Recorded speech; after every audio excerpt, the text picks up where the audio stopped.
Reading has been one of those things that I've always put on the back burner. Like, I want to read, I want to be this person. These are the type of stories that I'm interested in. But I never actually sat down and made time to read until maybe about a year ish ago is when my love for reading actually started. And this year, I made it a goal for myself to read 100 books. And I know it's a daunting task going from reading maybe 10's a lot, maybe like 5 books in a year to so far, I think I'm about 13 or 14. Just like from the beginning of the year to today.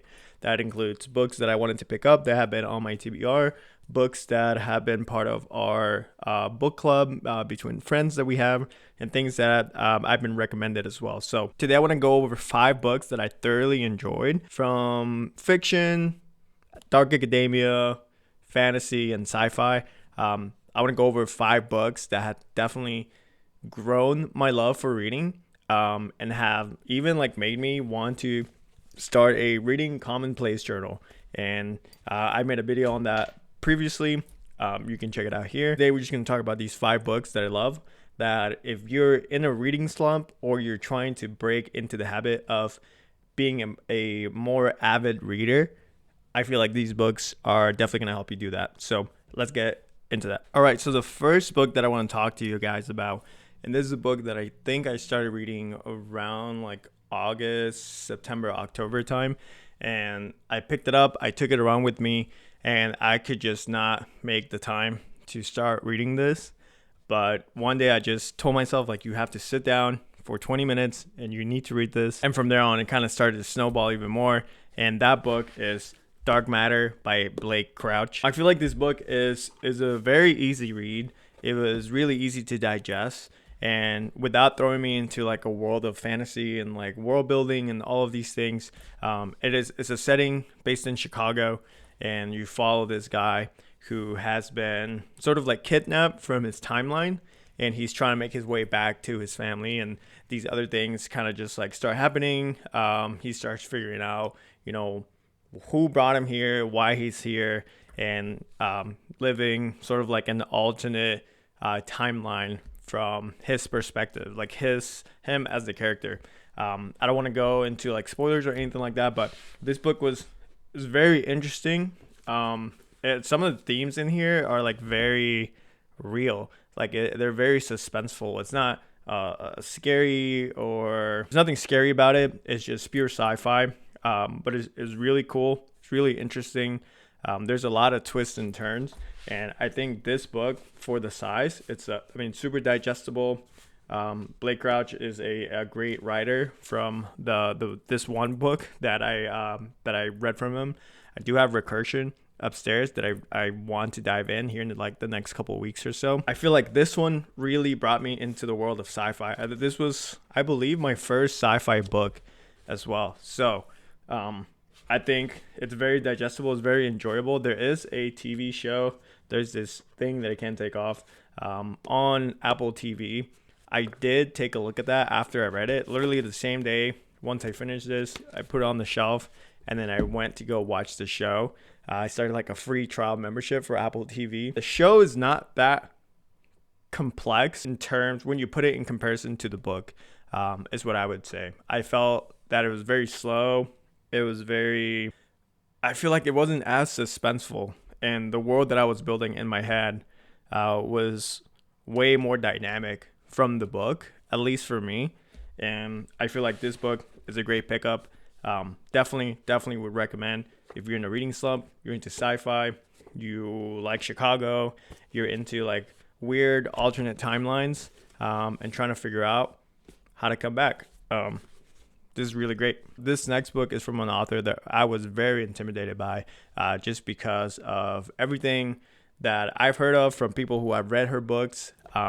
And I knew that if I was going to start reading from this individual, I had to start from her very, very first book. So the book that I'm talking about and the author is R.F. Kuang. You have seen me maybe in the previous videos talk about my love. I was just like so mesmerized by this entire book. in her writing, just because the way that this was written, it really felt like I was reading an essay in a fantasy setting. We follow the protagonist Robin, who's adopted by this university professor at Oxford University, and the entire story, it's kind of, I don't want to say it's like very complex, but it is very deep. It's very educational, and I really found myself, like, once I got to the end, very, very attached to all the characters. I wanted to continue to read more about them. I wanted to follow them in their journey. After like everything happens in the book, I wanted to just like you feel like you're part of the friend group. The magic system in this is one of the most interesting, most unique magic systems because of all the rules and like the way that it operates. It's basically, hopefully I'm not giving too many spoilers. It works based off of translation, and then each word has its own translation, but then has roots that it kind of just like breaks into. So like an English word might come from two different words, maybe Latin, maybe that same word translates to something else in another language, and then it breaks off from there. So it's knowing what the actual definition of the word is, and then understanding where the root comes from, and then in you writing it out, it sort of like has different effects and consequences depending on its usage and its intention on how the word is rooted. It's not very complex. I'm just probably really dumb at trying to explain how this works. It was one of my favorite magic systems. I absolutely love the writing for R.F. Kuang. Like the educational like pieces of information on here are like very, very interesting. It definitely made me want to learn or like continue reading more about etymology, which is what the book is really about. It's like the study and the meaning of the roots of words and where they come from. And it's so great. I felt so like I was learning as I was definitely reading the book. I definitely learned a lot of things. And I mean, I wrote a lot in this commonplace journal. Whenever I read my books, I take notes, I annotate quotes, and they're pages, passages, and then I do like a summary at the end of everything. If you want to learn more about this commonplace reading journal, I made a video about it. I'll put it right here. Yeah, Babel, I've absolutely changed the way that I want to consume books. I was a horrible student in middle school and in high school, and the things that I'm doing now with like writing and like breaking passages and quotes from this and then putting it into my own notebook just for fun, it's pretty funny just because I hated doing that in school, and now I'm doing it for fun. And then I'm making videos about it. I never thought I would be making a video about books that I enjoy reading and then writing about those books. So it made me really excited for everything that she has to come. I pre-ordered her newest book that's about to come out, which is Taipei Story. I got the signed cover edition from Barnes & Noble. So I'm really excited for that. I haven't read any of the Poppy War ones. They are on my TBR. I have the audiobooks for all of them. I think I have 2 of the books. Melissa, my wife, started reading Poppy War, and then she stopped reading as soon as it got really, really good. So I want to know there's like a specific chapter that people stop on. So I'm really excited for that. She read Yellowface. She really enjoyed that. I haven't read that.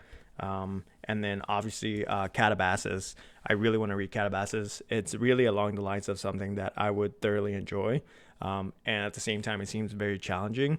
I'm not sure what was very challenging about that, or what I thought it was challenging about the way that R.F. Kuang reads. I feel like it's just like the complex and deep ideas that were brought up really make you think. And yeah, I very much enjoy this. And I'm very much going to enjoy reading everything else that she has already made, and that she has yet to write. So, Babel by R.F. Kuang. Now, this next book, I finished it, and this was one of the funnest reads that I feel like I've had just in the past year, since starting this journey of like reading. It was very fun. It was very emotional. It had some very happy moments. It had some very intense moments. And I feel like it's a story that everyone would love. That book is Project Hail Mary by Andy Weir. He wrote The Martian, made the movie. He didn't make the movie, but he wrote The Martian, and then they made a movie about it. He has another book named Artemis. I haven't read that. It's definitely on my TBR. But man, Project Hail Mary was just from the very beginning. Obviously, an astronaut named Ryland Grace is stranded in space, and he has to figure out why he's there, what the mission is, and how to get back home. And as the story progresses, there's this like internal monologue that he's having, and then trying to solve the solutions that are presented to him in real time, while also including the flashbacks on like the parts of the memory that he forgot, and then remembering that way. Like he's remembering at the same time that we are learning on why he's there. And I think it's a very interesting and very fresh way of using flashbacks to inform us as the reader, and also continue the character development of the main character. So yeah, I won't give you any more spoilers. There's obviously an incredible movie about this. You've probably heard about it. You've probably already seen it. I was fortunate enough to have seen it on release day on 70 millimeter. I definitely pre-ordered those tickets ahead of time, knowing that I was going to finish this book maybe like 2 weeks before that movie release. And then I basically forced Melissa, my wife, to read the book. The audiobook's amazing. So I forced her to read the book, listen to the audiobook, and she finished it in the parking lot as we were going to go watch the movie. So this book was so fun, and it made me really happy to have gotten into this hobby of reading, because I thoroughly enjoyed the book a lot more than the movie. Although the movie is very like one-on-one almost, there are some things for like the sake of, you know, building the cinematic universe and just making it more cinematic and more digestible to audiences that they have to take out. And I feel like the internal monologue that he has in the book, you just feel like you learn more about the character and the way things are presented. So I really enjoy the fact that I got to read this first before seeing the movie. But if you saw the movie and you want to learn more about the characters, I would definitely read the book, especially listen to the audiobook. I love this book. I would love to read more stories like this. I'm very excited. I mean, I love The Martian. I didn't put like two and two together once I started reading, just because like I went to go see the movie and I didn't really understand that at the time that it was a book written by Andy Weir. So when those two things connected, I was like, oh, that's why I like the movie so much. So Project Hail Mary is amazing. Now, I just finished reading this book, and this has been in the back burner for a very long time. My wife read it, and she recommended it to me. And I don't know why I thought that I wasn't going to enjoy this book. All the books that I've talked about so far are sci-fi, they're fantasy, they're like very fast-paced. There's a lot of like world building, there's a lot of action and things happening. So when she described this book to me, it was basically the exact opposite. It's about a life of this kid at the time who's a farmer who then decides to go to university. You basically follow this character's entire life journey. And at the end of the book, you definitely understand him. Like, you've seen everything pretty much. And that book is none other than Stoner by John Williams. I didn't expect this book to really resonate with me the way that it did. It's quite literally like, it's, without giving too much away, it's, you're literally just following the story of this man. There's not a lot of things that happen. He's a simple man, a farmer turned university professor. And I feel like at the end of the entire book, it just makes you think that in order to live a very happy life full of meaning and great experiences, you don't have to do these grand things that, you know, like social media or, people around you are trying to tell you that you have to do, right? You don't need the multi-million-dollar job. You don't need the big house and the big cars. And even if you don't accomplish all your goals in life, it doesn't mean that your life was meaningless. And that really resonated with me because it slowed me down from the other books that I read in the past. And it really made me appreciate my own life and how far I've gotten, all the missed opportunities and what those missed opportunities made me realize. And everything that I carry with me now as a person is because of everything that I had in the past. And that's going to shape me in the future as well. So it was a very deep book that at the end of it, I feel like all the questions kind of start to hit you. There was a big point maybe towards the middle of the book where it clicked for me. Like at the very beginning, I'm like, okay, like what's going on? I'm trying to figure this out. And then this thing happens in the middle, which I think is the climax, when he meets a specific person. And then from there on, like it really clicked for me. And I was like, oh, okay, like I feel like I understand what the book's trying to tell me now. And not every book is meant to teach you a story. I feel like we as readers are always trying to question things, or at least I am trying to figure out like, okay, like what's the author trying to tell me? Should I have all the information at this point? Why are these things not making sense to me? But I don't think that that's the case for everyone. And I think like John Williams, it's almost poetic the way that he wrote this. And I thoroughly enjoy this. And I definitely want to read some other books that he's made. And just like other literary fiction books that are out of my norm of just reading fantasy, because the next book that I'm going to talk to you guys about, it's another fantasy book with a lot of books in it. So yeah, this was a breath of fresh air and very eye-opening towards the end of it. Now, the last book that I'm going to talk to you about that really I feel like grew my love for reading and I thoroughly enjoyed, just because there's a lot of books in the series, it's none other than Red Rising. And I feel like this video so far has been a lot of like cliche books that you probably see on like, Book Talk and Booktube and, all these like trendy things of books that you should be reading. And maybe I fell for the trend. I'm not sure. But I can say wholeheartedly that this story was so amazing. And I don't know how to describe it without spoiling it, but you're basically following the life of this young boy who's a minor. That's kind of like a love story, but turns into a revenge story. And then you don't forget about the mission of the character. Then the character like has this mission now, and then he has to like follow through with it.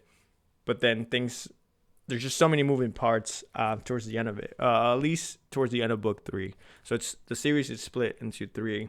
So it's Red Rising, Golden Sun, and Morning Star. That's the original trilogy, and then it goes into other 3 that are like in the future. As far as I know, I've only read up to Morning Star. But this book was so amazing. I was reading this, and then in between I read The Will of the Many, which is also another amazing book. And that's like a much bigger book. I think I read something else in between. I think I read Babel like after that as well, which is pretty crazy. And then I went back to Golden Sun, and then after Golden Sun, I just had to keep going. Like there was no way I was gonna skip in between what happened after that book, and I immediately went into Morning Star and then just finished the original trilogy. And I'm really excited for the other 3 books and Red God whenever that comes out. Don't feel like